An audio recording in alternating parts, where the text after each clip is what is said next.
Today we're going to do something a bit different, something a bit more practical. Today we are going to run you through how to build a business in 2026.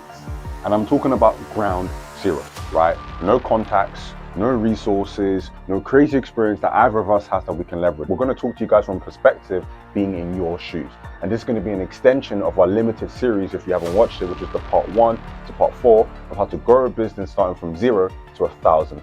And if you're that person that keeps saying they want to start their business, well, this is the episode for you.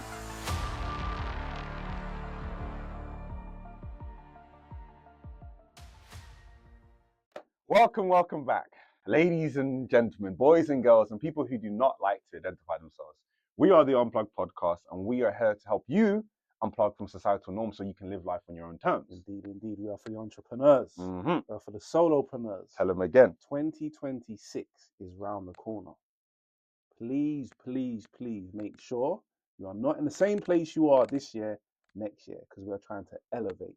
We're trying to grow. We're trying to be our highest version. Indeed. So guys, lock and load. Watch this episode. Let's go. But JP, before we get into it, we're going to give them a serious amount of sauce. But what are the boys and girls not doing? We need more liking. We need more commenting. Guys, engage. Please, talk to me. I'm lonely. And we need more subscribers. Guys, we're on the road to 10,000. Wait, you doubled the number. Actually, no, let me... Oh, it's 5K. We didn't discuss this. This wasn't in the board. 20x. We are on the road to 10,000. Why not? I tell you about pushing yourself. We're going to push ourselves. So we're on the road to 10,000 subscribers. Get liking, get sharing, get subscribing, guys. Cool. So today, guys, in today's episode, we're doing something never done before. We wanted to give you a very, very practical reason and step-by-step process of exactly how you can start a business in 2026. Right now, we're getting into the new year, new me. Some of you guys are starting that gym memberships, which are probably going to close in a couple of months. And now we actually want to show you something that you're not just going to start, but continue on for the years and years and years to come, right? So we've got some practical steps of exactly how you can start a business. Cool. So before we start talking about how exactly to start a business, we need to talk about the person that one needs to become to ensure that they're more sustained and ready to be able to endure what it takes to start a business. We wanted to talk about the different types of versions you need to be. So the different types of versions. Number one, guys, you want to be a builder. You want to build something of value. When you set up a business, you are essentially coming to market. So when you're coming to market, ask yourself, what am I building? What value am I creating? What will people want that they'll be prepared to part their money with?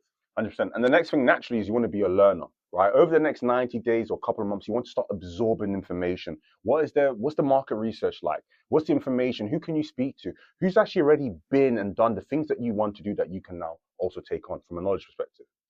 And number 3 is be a doer. So my thing is action over perfection. A lot of the time we try and perfect things before, we want to maybe move forward. And I've been victim of that, where you're just perfecting.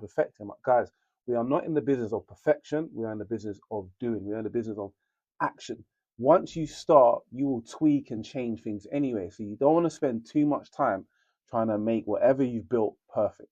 And the final thing, and probably one of the most important, is being resilient. Now, business isn't for the faint-hearted. There's going to be struggles. I heard quite recently from Alex Ramosi, he said that in business you have different types of pains. You've got growing pains, you've got scaling pains, you've got problematic pains. There's always going to be pain. And so no matter whether you're going up or you're going down, there is going to be some form of ache and some form of uncomfortability, right? So you need to be extremely resilient and be able to stand the test of times. And I'll just add to that, I feel like, the resilience is very important, like Freeman said, because along your journey, you're going to make mistakes. You're going to lose money.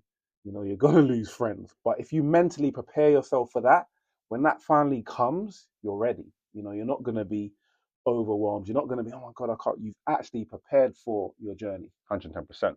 So like Freeman talks about quite a lot, in business, you are in the business of solving people's problems. And if you solve a demographic or a group of people's problems, you will be rewarded handsomely. Definitely. So the next big thing is, what problem are you going to solve? So number 1 is who needs help. So we're looking at identifying a group of people, a demographic. It could be males, it could be singles, it could be couples, it could be teenagers. What problems do they have? What problems do they have that, based on our knowledge, our expertise, and our experience, we can help solve? 110%. And then once we've identified those groups of people, right, and there's going to be so many, right, we now need to understand what the hell are they complaining about. Because like John said, we don't want an idea. We actually generally want to solve people's problems, right? We don't want to solve something that's not exactly an issue. So again, just like to list out a couple different sort of like demographics. It could be maybe like, single parents. It could be like young kids. It could be young adults. It could maybe be people who are in their career or people with a lot of money and not a lot of time, and they need to leverage a resource or a service that you might need to potentially help them with. So like understand what are people constantly complaining about. And also you can look at yourself, right? Naturally, we are part of a lot of sort of like purchasing different like e-commerce like demographics. So what do you complain about? What do you wish you had more of, or what more of a service or a product did you wish you had as well? And also speak to your friends and family. Cool. And number three is, what are they already paying for? If you can identify a demographic or a group of people that have a problem and they're already spending money maybe towards that problem, it lets you know they could be open to a new idea or a new solution, especially if you maybe improve the existing options, the existing service, the existing product. And I also want to say as well, on that note, if they're not already paying for it, it doesn't necessarily mean that it won't. Mhm. It might just mean a lot more marketing, a lot more just pushing yourself out there. 100%. And just sort of like finally just adding on to that as well in terms of how you can improve. That again, like John said, there might be existing services or there might not be. But look at those existing services that you can potentially monopolize on or just iterate just ever so more. Like one of the ideas we sort of thought about, maybe like you're in a neighborhood or in your area, there's primary schools and a lot of kids, need the drop off, and there's not currently a service that the school or maybe the local taxis facilitate. You can arrange and be a middleman and arrange like a coach to pick up the kids or a little minibus to pick up the kids from each of the houses and drop them to school. And then you can just charge per kid every single week, right? And that's a nice service that you can iterate on, that you can improve on because you're faster, you're cheaper, you're more local, like whatever it may be. But just look at the more basic systems or services that you can potentially offer to your community. And I'm just going to add to that one. We've spoken about how you improve, but I like to look at this a little bit differently sometimes. Or I look at how can we be different? How can we be different to what's already in the marketplace? If we were to walk into a market and everybody was there, how would we stand out? How would we look, seem different, and just come across not just like a commodity like everybody else? When we enter a new market, we want to provide something that's not already there.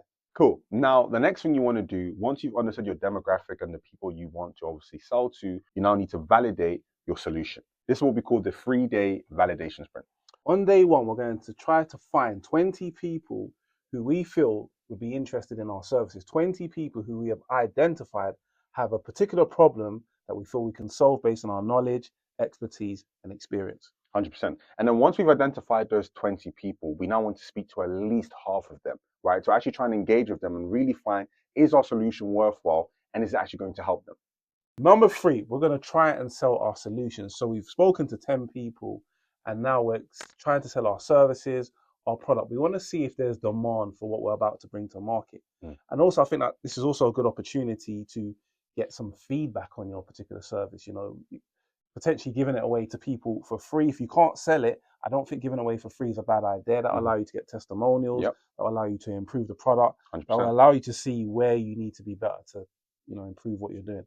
110%. So then now, once we've identified a core subgroup of people who actually validate our offer and what it is that we're trying to sell, whether that being a service or a product, we now need what we call the minimum system. Now, this is going to save you absolutely months amount of time because you're going to now be able to clearly articulate what it is that you're trying to sell / offer to the community.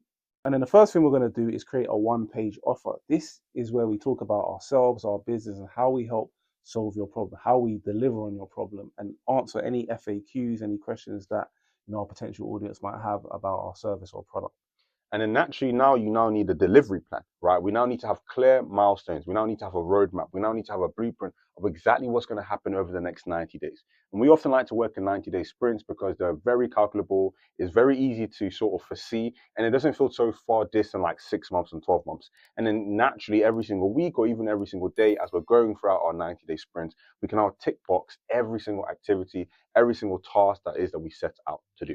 And then thirdly is our weekly targets. This is our North Star. This is our guiding direction. These are the things that we're going to set ourselves to do every week that moves the business forward and reaches our goals.